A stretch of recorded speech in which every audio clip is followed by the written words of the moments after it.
Na pia aliyekuwa naibu wa rais Rigathi Gachagua afanya mkutano wake wa pili ikiwa ni tarehe 7 Oktoba mwaka wa 2025.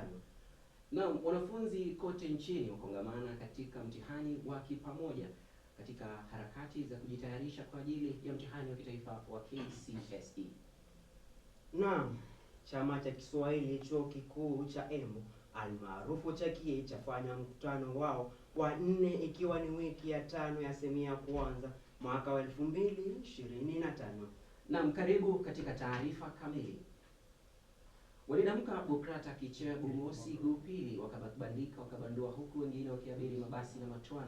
Tunazungumzia wanafunzi waliojiunga na shule ya upili mwaka 2022.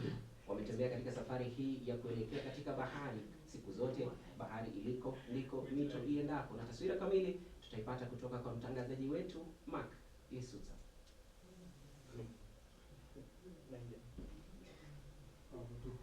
Donjo.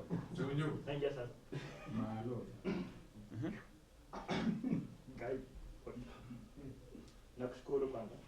Okay, naam, shukrani za dhati sana kwa sababu kutoka studioni. Jina langu ni Mark sana. Hapa kama mnavyoona tupo katika chuo cha upili cha Mpendwa, ambapo tuko na baadhi ya wanafunzi ambao tunaweza kupata hisia zao.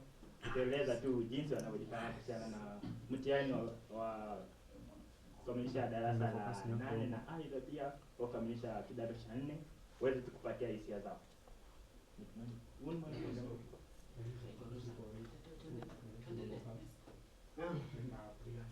Wanafunzi katika vyuo vikuu wanaonekana kukata tamaa, kupoteza mwelekeo, kupoteza tumaini, kufuatiliwa kwa mgomo ambao umefanywa na waadhiri ikiwa ni wiki ya pili sasa.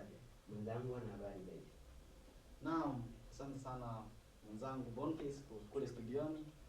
Hapa taswira ilivyo ni kwamba niko katika chuo kikuu cha Embu ambako mambo sio kawaida tena.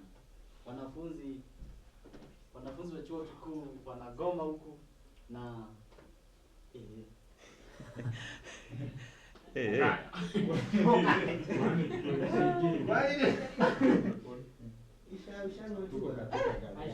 Okay, alika huyo. Imegonga wall.